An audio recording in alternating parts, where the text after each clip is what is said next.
आज की क्लास में हमारा टॉपिक है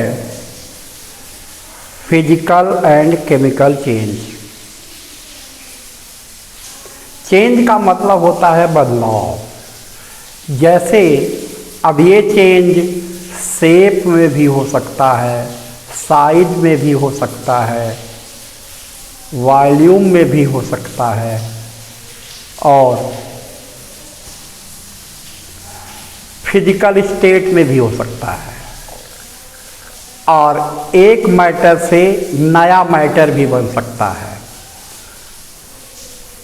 पुराना मैटर डिस्ट्रॉय हो जाए और न्यू मैटर फॉर्म्ड हो जाए, ये सब चेंज ही है। जैसे वाटर है, उसको हम हीटेड करें, वो स्टीम में कन्वर्ट हो जाए, तो ये तो स्टेट चेंज हो गया। किसी भी ऑब्जेक्ट को हम बीच से तोड़ दें, दो पार्ट में कर दें, ये भी चेंज है। किसी भी ऑब्जेक्ट की साइज को बदल दें, शेप को बदल दें, या कोई भी मैटर जैसे पेपर ही है, उसमें हम आग लगा दें, वो जल जाएगा, लेकिन कोई न कोई नया मैटर बनेगा। जैसे लकड़ी है, लकड़ी को, वुड को हम अगर जलाते हैं तो हमें कोल मिल जाएगा, कोयला मिलेगा, ये भी चेंज ही है। पेपर को जैसे बर्न करते हैं, पेपर बर्न होने के बाद हीट देगा, बर्न जब होगा तो हीट देगा और एक नए मैटर में बदल जाएगा। वाटर को जैसे हम क्या करते हैं कि उसको अगर हम कूल करते हैं, ठंडा करते हैं, उसका टेम्परेचर हम कम करते जाते हैं, तो एक ऐसा टेम्परेचर जो 0 डिग्री सेल्सियस आएगा, उस पर वाटर सॉलिड में कन्वर्ट हो जाएगा। तो ये भी स्टेट चेंज है। तो हमारे अराउंड जो ये चेंजेज हो रहे हैं, ये केवल दो ही चेंजेज के अंतर्गत आते हैं, फिजिकल एंड केमिकल चेंज। तो सवाल ये उठता है किस चेंज को हम फिजिकल चेंज में लेंगे, किस चेंज को हम केमिकल चेंज में लेंगे। फिजिकल चेंज में किसको लेंगे, केमिकल चेंज में किसको लेंगे, इसकी डेफिनेट क्राइटेरिया है। अगर किसी भी मैटर का कंपोजिशन नहीं बदल रहा है, नया मैटर नहीं फॉर्म हो रहा है, वो केवल अपनी शेप, साइज या फिजिकल स्टेट बदल रहा है। जैसे कि हम वाटर को हीटेड करें, बॉयल करें और ये स्टीम में कन्वर्ट हो जाए, या वाटर को हम फ्रीज करें, ये आइस में कन्वर्ट हो जाए, but in all that cases that is H2O। चाहे आइस हो, चाहे स्टीम हो, या लिक्विड स्टेट में वाटर है, उसका जो फार्मूला होगा वो H2O ही होगा। केमिकल कंपोजिशन H2O ही रहेगा। कोई नया मैटर नहीं बन रहा है, यहाँ नए मैटर बनने की बात नहीं है। इसलिए ये चेंज फिजिकल चेंज होगा। तो फिजिकल चेंज में no new matter is formed. अगर कोई नया मैटर नहीं बनता है तो ये फिजिकल चेंज है। लेकिन कोई न्यू मैटर जैसे फॉर्म हो रहा है, जैसे हम पेपर को बर्न करते हैं, तो पेपर जब बर्न होगा तो अब वो पेपर नहीं रह जाएगा, यहाँ स्टेट चेंज नहीं हो रही है। यहाँ वास्तव में वो कन्वर्ट हो जाएगा कार्बन में बर्न होने के बाद। तो जब वो कार्बन में कन्वर्ट हो गया तो नया कार्बन और कोल, कार्बन मतलब कोयला, कोल में बदल जाएगा बर्न होने के बाद, और CO2 गैस भी निकलेगी कुछ अमाउंट में। तो ये नए मैटर्स बन रहे हैं, कंपोजिशन भी चेंज हो जाएगा। तो ये केमिकल चेंज है। तो जो बेसिक डिफरेंस है फिजिकल चेंज और केमिकल चेंज में, वो इस बात पर निर्भर करता है कि फिजिकल चेंज में no new matter is formed, but in case of chemical change new matter is formed. अब हम दूसरी बात पे चलते हैं। जैसे कोई भी फिजिकल चेंज है, जैसे रबर को हम खींचते हैं, एलोंगनेट करते हैं, तो वो लंबा खींचेगा। इसके बाद अगर हम फोर्स को रिमूव कर लेते हैं तो फिर अपनी यहाँ शेप बदल रही है, फिर वो ओरिजिनल शेप में वापस आ जाएगा, लेकिन रहेगी रबर ही। खींचने के बाद भी रबर है, खींचने के पहले भी रबर है, कोई नया मैटर नहीं बन रहा है। ये फिजिकल चेंज है। अब एक चीज और ध्यान देने लायक है कि फिजिकल चेंज में जैसे हमने वाटर को आइस में कन्वर्ट किया, तो जब वाटर को हमने आइस में कन्वर्ट किया तो फिजिकल स्टेट तो बदल गई, लेकिन अगर हम थोड़ा सा टेम्परेचर और बढ़ा दें तो फिर से दोबारा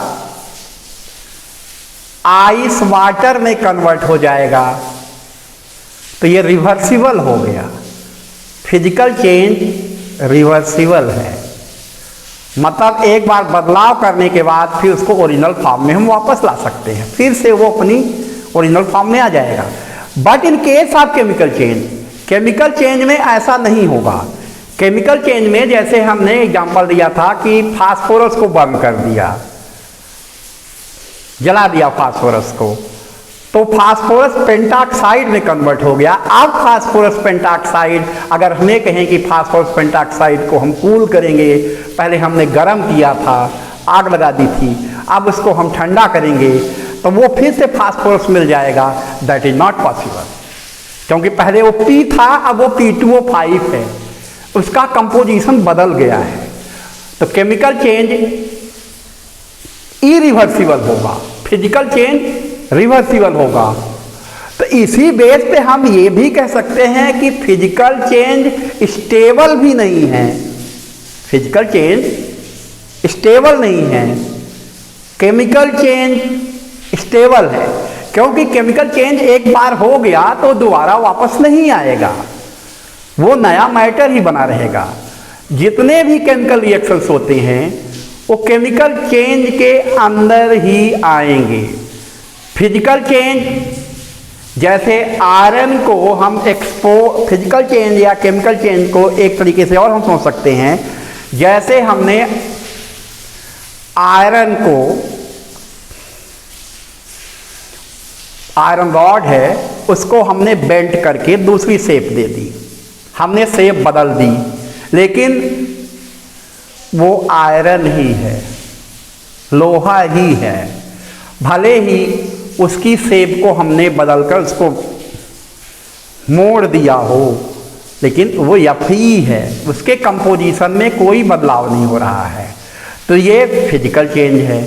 फिर दोबारा हम फोर्स अप्लाई करके उसको वापस स्ट्रेट कर सकते हैं, सीधा कर सकते हैं, इसलिए ये रिवर्सिबल है। ये बहुत दिनों तक ऐसा नहीं रह सकता, बेंड अगर हम फोर्स अप्लाई करेंगे दोबारा वापस आ जाएगा, इसलिए वे स्टेबल भी नहीं है। तो physical change, in physical change no new substance is formed, physical change is reversible and this change is unstable, stable नहीं होता।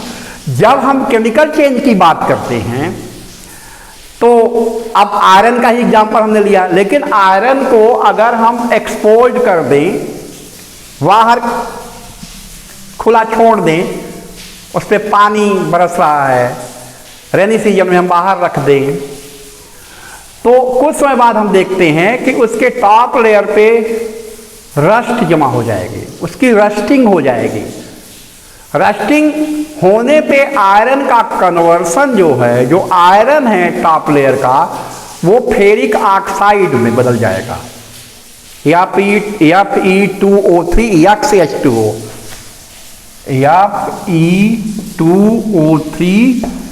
Fe2O3.XH2O, फेरिहाइड्रेटेड इसको कहते हैं हाइड्रेटेड फेरिक ऑक्साइड, यही रस्ट है, हाइड्रेटेड फेरिक ऑक्साइड, जिसको हम जंग लगना कहते हैं, रस्टिंग कहते हैं आयरन की, ये वही चीज है। तो अब Fe कहाँ रह गया? पहले तो वो Fe था, पहले क्या था? Fe था, अब ये कन्वर्ट हो गया Fe2O3.XH2O। टॉप लेयर जो आयरन की थी उसका कन्वर्सन Fe से काहे में हो गया? Fe2O3.XH2 फेरिक ऑक्साइड में कन्वर्ट हो गया, नया मैटर बन गया। तो जब ये नया मैटर बन गया तो क्या अब ये नया मैटर फिर आयरन में आ जाएगा, आयरन में कन्वर्ट हो जाएगा? नहीं होगा, ये रिवर्सिबल नहीं है, क्योंकि Fe2O3 की टोटल प्रॉपर्टीज Fe से डिफरेंट होगी। तो केमिकल चेंज इसीलिए इरिवर्सिबल है और स्टेबल है। Fe2O3 जो बन गया वो Fe2O3 ही रहेगा, Fe नहीं। ये बेसिक डिफरेंसेस हैं फिजिकल चेंज और केमिकल चेंज। अब जब हम फिजिकल चेंज की बात करते हैं तो फिजिकल चेंज में फिजिकल प्रॉपर्टीज बदलती हैं, ध्यान रखिएगा। In physical change physical properties change होती हैं, but in case of chemical change chemical properties are change. अब फिजिकल प्रॉपर्टीज के अंदर क्या क्या कौन कौन सी प्रॉपर्टीज आती हैं? जैसे फिजिकल स्टेट आती है, उसकी डेंसिटी आती है, सॉल्युबिलिटी आती है, डेंसिटी भी बदलती है। जैसे वाटर की डेंसिटी अलग होगी, जब स्टीम में कन्वर्ट होगा तो डेंसिटी अलग होगी, और जब आइस में कन्वर्ट होगा तो डेंसिटी अलग होगी। तो फिजिकल जब चेंज होता है तो उस कंडीशन में फिजिकल प्रॉपर्टी चेंज होती हैं, लेकिन जब केमिकल चेंज होता है तो केमिकल प्रॉपर्टीज भी बदल जाती हैं। जैसे हम एग्जांपल लेते हैं कि हाइड्रोजन और ऑक्सीजन जब केमिकल रिएक्शन करते हैं तो वाटर बनाते हैं, H2O, H2 and O2 combines with each other and they form water. This is chemical change. H2O is new matter, that is compound. Hydrogen and oxygen are element. There is no similarity between the properties of among the properties of H2O, H2 and O2. मतलब H2O, O2 और H2 की property में, hydrogen की property में, oxygen की property में, water की property में कोई सिमिलरिटी नहीं होगी, वो बिल्कुल नया मैटर होगा। फिर H2O से हमें हाइड्रोजन और ऑक्सीजन फिजिकल मेथड से नहीं मिलेगी कि हम चाहें कि हम फिर H2O को गर्म कर दें तो वो डिकम्पोज होके हमें हाइड्रोजन दे दे, ऑक्सीजन दे दे, ऐसा पॉसिबल नहीं होगा। तो केमिकल प्रॉपर्टीज ही बदल गई। वास्तव में इस केस में केमिकल रिएक्शन में या केमिकल चेंज में केमिकल प्रॉपर्टीज बदल जाती हैं। तो अगर हम कंपेयर करें फिजिकल चेंज और केमिकल चेंज को, तो इनके पॉइंट्स को अलग अलग देखें तो हम ये कह सकते हैं कि in physical change no new matter is formed, in chemical change new matter is formed, in physical change composition of matter does not change, in chemical change composition of matter changes. Physical change is reversible, chemical change is irreversible. Physical change is unstable, chemical change is stable. In case of physical change, only physical properties of matters changes. But in case of chemical properties changes. Chemical change में chemical property change होती है। तो ये clear हो गया कि physical change में हम जो मैटर ले रहे हैं उसको दोबारा प्राप्त कर सकते हैं, वो वापस अपनी फिर से उसी कंडीशन में आ सकता है। लेकिन इन केमिकल चेंज में ऐसा संभव नहीं है, because in chemical change composition of matter changes. जैसे नाइट्रोजन और ऑक्सीजन रिएक्शन करेंगी तो मान लेते हैं कि नाइट्रोजन पर ऑक्साइड बनाती हैं, तो नाइट्रोजन पर ऑक्साइड की प्रॉपर्टीज नाइट्रोजन की प्रॉपर्टीज ऑक्सीजन की प्रॉपर्टीज से कोई सिमिलरिटी नहीं रखती, टोटली डिफरेंट होते हैं। क्योंकि नाइट्रोजन अलग मैटर है, ऑक्सीजन अलग मैटर है। नाइट्रोजन का मॉलिक्यूलर फार्मूला N2 है, ऑक्सीजन का मॉलिक्यूलर फार्मूला O2 है, और नाइट्रोजन परऑक्साइड का फार्मूला NO2 है। ये अलग अलग मैटर्स हैं, तो इनकी प्रॉपर्टीज में कोई भी सिमिलरिटी नहीं है। तो ये बेसिक डिफरेंसेस थे फिजिकल चेंज और केमिकल चेंज में, जिस पे हमने आज चर्चा की। आपके समझ में आ गया होगा। तो आप वैसे ही आपके आसपास जो घटनाएं होती हैं, जो चेंजिंग होती हैं, उनको देखकर आप अंदाज़ा लगा सकते हैं कि जो हमारे अराउंड जो हैपनिंग्स हो रही हैं, जो फिनोमिना हो रहा है, वो फिजिकल चेंज के अंदर है कि केमिकल चेंज के अंतर्गत आता है। तो आज के क्लास में इतना ही। अगली क्लास में हम शेष चर्चा करेंगे। धन्यवाद।